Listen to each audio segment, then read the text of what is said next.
Presentasi ini saya akan melihat khususnya perkembangan dari agama-agama Semitis, ya baik itu tinjauan dari sekte-sekte yang pernah punah, yang pernah ada tapi punah, maupun agama-agama dunia. Tapi tentu presentasi ini kita tidak akan mengukur agama orang lain dari ukuran kita, tetapi justru kita akan menjelaskan posisi kita masing-masing, ya. Tetapi orang-orang Kristiani tentu tidak akan kehilangan jati diri imannya mengenai siapakah Kristus. Nah, kita akan mulai dari sejarah gereja yang paling awal. Saudara-saudara, ketika melihat megahnya bait suci di Yerusalem, Kristus di dalam Injil Markus pasal 13 mengatakan begini, "Kau lihat gedung-gedung yang hebat ini, tidak satu batu pun dibiarkan terletak di atas batu yang lain, semuanya akan diruntuhkan." Dan apa yang dikatakan Kristus, dinubuatkan Kristus itu benar-benar terjadi pada tanggal 5 bulan Agustus tahun 70 Masehi, yang bertepatan dengan kalender Yahudi tanggal 9 bulan Ab. Ketika itu bait suci dihancurkan oleh Jenderal Titus. Dan akhirnya habislah riwayat dari bait suci kedua yang dikenal dengan Beit Hamikdas dalam bahasa Ibrani dan diterjemahkan dalam bahasa Arab Baitul Maqdis. Sampai kemudian nanti tidak mampu dibangun lagi sampai hari ini. Dan di atas salah satu tempat yang paling suci dari bait suci itulah yang kemudian sejak tahun 692 didirikan Masjid Qubatus Sokroh hingga kini, yang dikenal dengan Masjid Dome of the Rock, tembok barat, ya, Hakotel Hama'arifi, yang di dalam bahasa Indonesia sering dikenal sebagai tembok barat atau lebih populer dengan tembok ratapan. Nah, bagaimana sejarah gereja mula-mula pada tahun 33 itu terjadi di hari Pentakosta Yahudi atau Shavuot, itu terjadi pencurahan Roh Kudus. Lalu disitulah gereja berdiri. Gereja berdiri itu adalah di kota suci Yerusalem. Dan setelah pencurahan Roh Kudus itu, yang menjadi uskup Yerusalem adalah Yakobus, saudara Tuhan, atau Yakobus saudara Kristus. Nah, sehingga pada saat itu orang-orang Kristen yang ada di Yerusalem itu di dalam Kisah Rasul pasal 24 ayat 5 dikenal sebagai orang-orang Nosrim. Nosrim itu diterjemahkan dalam bahasa Indonesia Nasrani. Maka Rasul Paulus pernah disebut pemimpin dari sekte Nasrani. Namun saudara-saudara, nanti pada abad keempat nama Nasrani itu dipakai sebagai nama heresi Kristen, bidat Kristen, yang disebut Nasrani Mandaean. Dan karena itu sejak saat itu orang-orang Kristen tidak mau lagi memakai nama Nasrani, karena nama itu distigmakan sangat negatif, ya, yang artinya pengikut sekte dari abad keempat yang dikenal Nasrani Mandaean. Nah, tetapi Nasrani di abad pertama itu adalah sebutan orang luar terhadap para pengikut Yesus orang Nazaret. Dari tahun 33 sampai tahun 62 itu terjadi banyak pertobatan di kalangan orang-orang Farisi. Salah satunya adalah pembelaan dari Rasul Yakobus atas penyalahgunaan persembahan oleh imam besar Ananus bin Ananus. Itu adalah dari kelompok Saduki. Dan akhirnya karena pembelaannya terhadap orang-orang miskin atau jemaat miskin di Yerusalem itu, kemudian Rasul Yakobus saudara Tuhan itu dihukum mati tanpa melalui proses peradilan yang adil. Dan itu dicatat dalam buku sejarawan Yahudi yang bernama Flavius Josephus yang menulis pada tahun 90 Masehi. Nah, itulah awal dari gereja mula-mula di Yerusalem.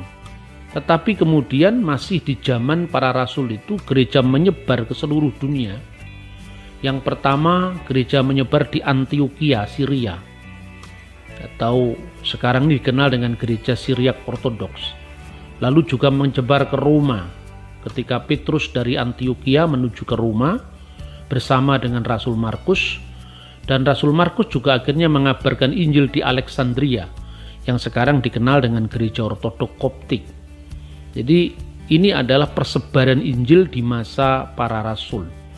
Kemudian pada saat setelah terjadinya perang Yahudi itu, kekristenan masih eksis di Yerusalem dan kepemimpinan gereja masih dijabat oleh orang-orang Kristen yang semuanya masih ada hubungan kekerabatan. Misalnya setelah Yakobus mati syahid atau sebagai martir, digantikan oleh seorang yang bernama Simeon, dan Simeon itu adalah putra Kleopas, dan Kleopas itu adalah adik dari Santo Yusuf atau Santo Yosef atau Alkides Yusuf suami Maria.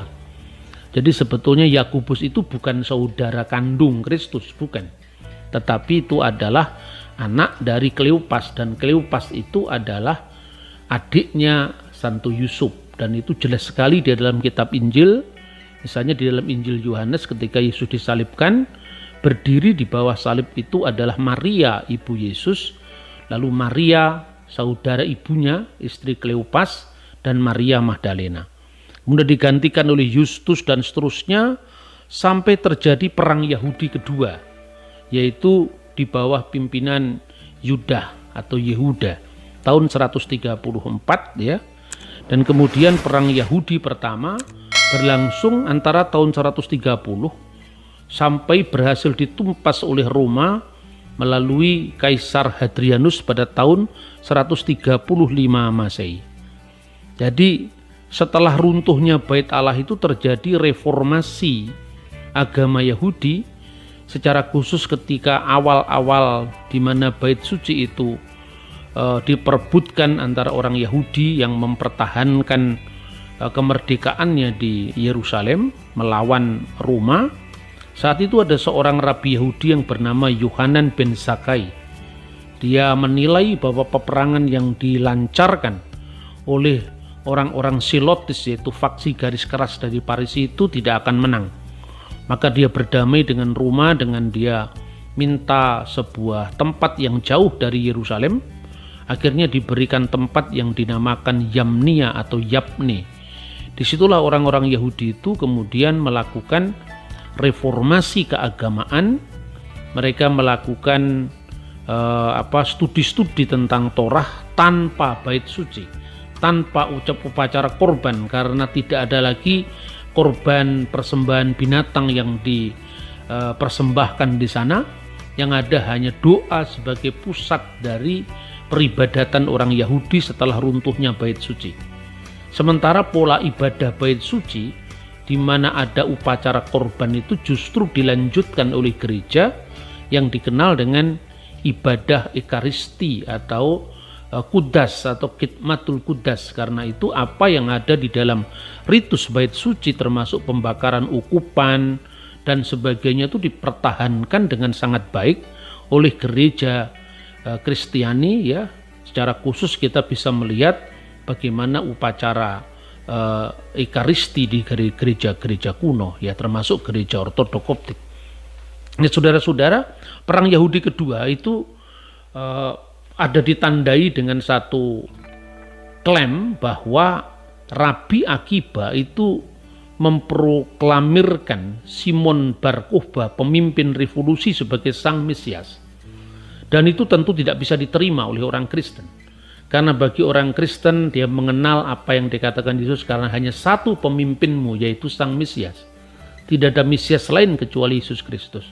Akibatnya menurut catatan dari penulis gereja atau yang dikenal dengan Eusebius dari Kaisarea dan juga ditulis oleh Epifanius dari Salamis, maka orang-orang Kristen karena menolak pendeklarasian Simon Bar Kokhba sebagai Mesias itu tadi, maka mereka kemudian hijrah atau meninggalkan kota suci Yerusalem dan mereka pergi ke salah satu di antara 10 kota yang dikenal dengan Dekapolis, yaitu ke Pela. Nah, di Pella inilah kemudian orang-orang Kristen yang berketurunan Yahudi ini melanjutkan aktivitas mereka. Nah, sementara itu, saudara-saudara, ketika perang sudah dimenangkan oleh Roma dan seluruh orang Yahudi diusir dari kota suci Yerusalem. Tetapi orang-orang Kristen yang berlatar belakang bukan Yahudi itu diperbolehkan tinggal di sana. Itulah akibatnya mulai terjadi perpecahan antara orang-orang Kristen pengikut Yesus dengan induknya, yaitu secara budaya, yaitu adalah orang-orang Yahudi.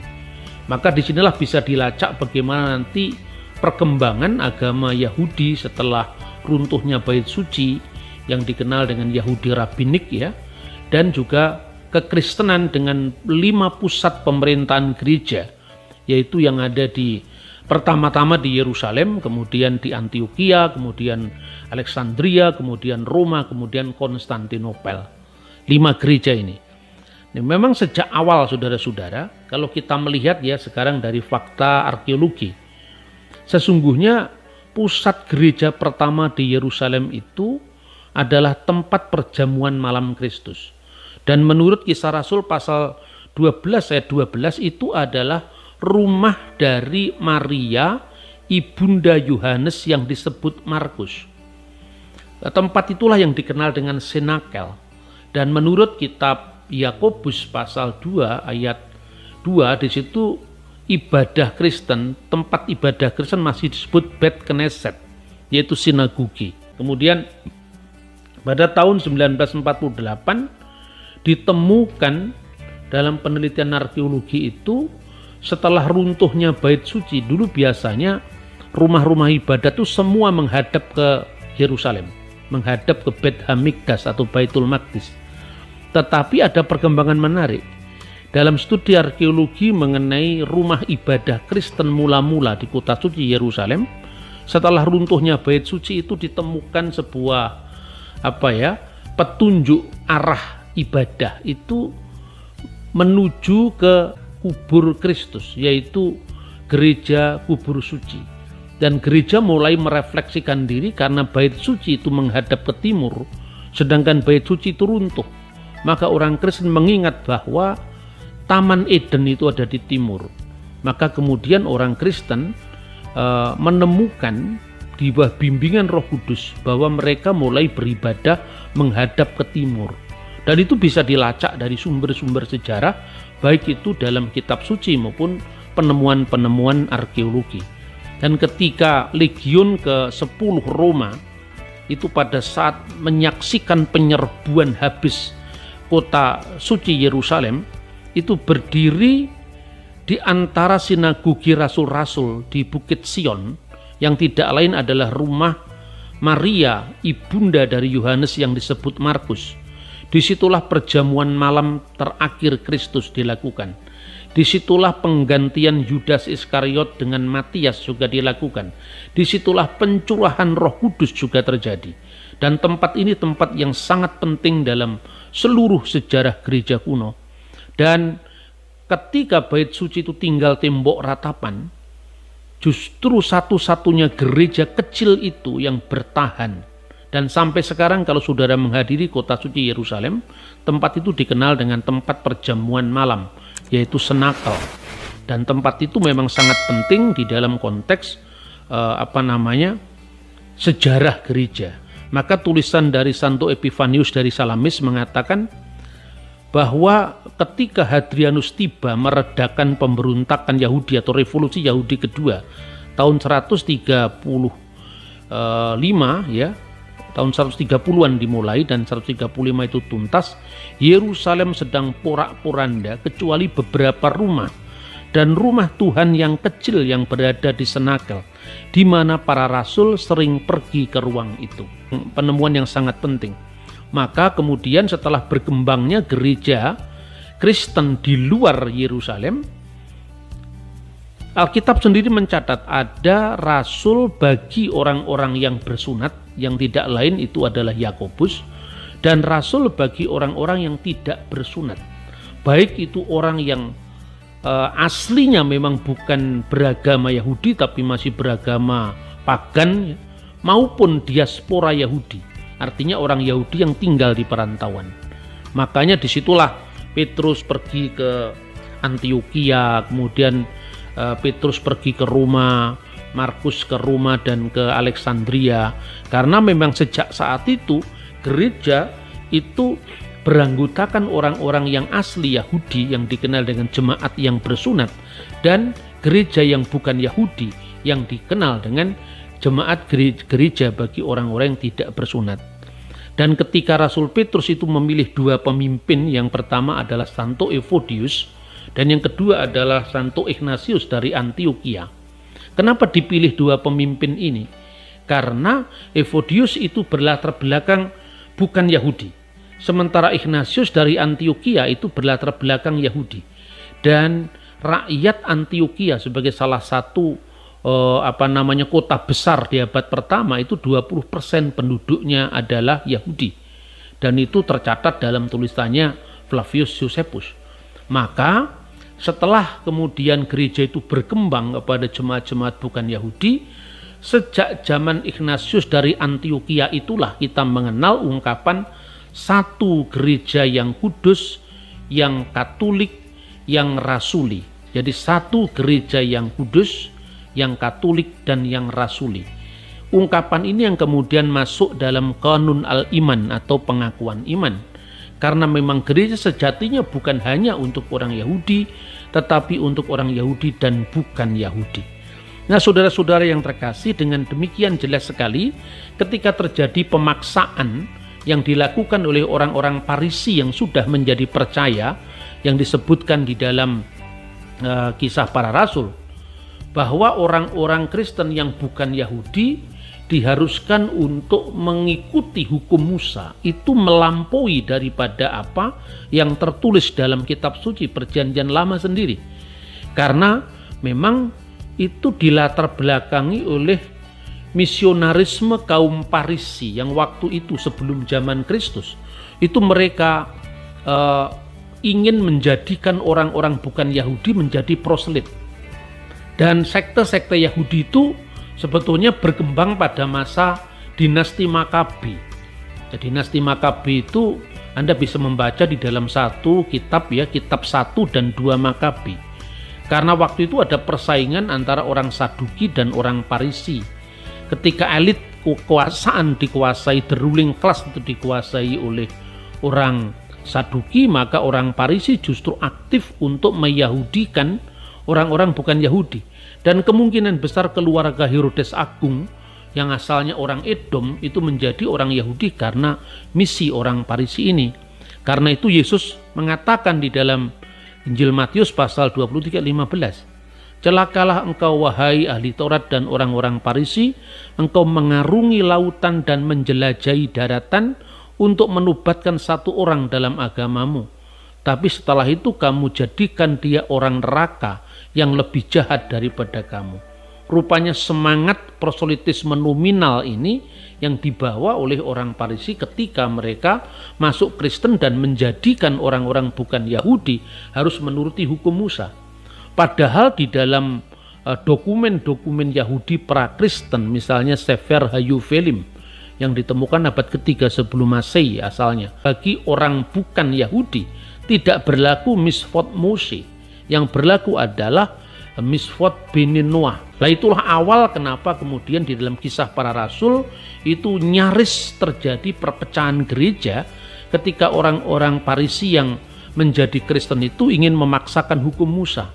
Dan kemudian para rasul memutuskan atas putusan Roh Kudus dan putusan kami, maka orang-orang itu harus menjauhkan diri dari makanan yang dipersembahkan kepada berhala, dari darah, dari daging binatang yang mati dicekik, dan dari percabulan. Jikalau kamu memelihara diri dari hal-hal ini, kamu berbuat baik.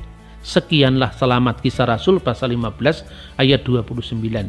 Dan sejak saat itu gereja satu dan tidak terpecah.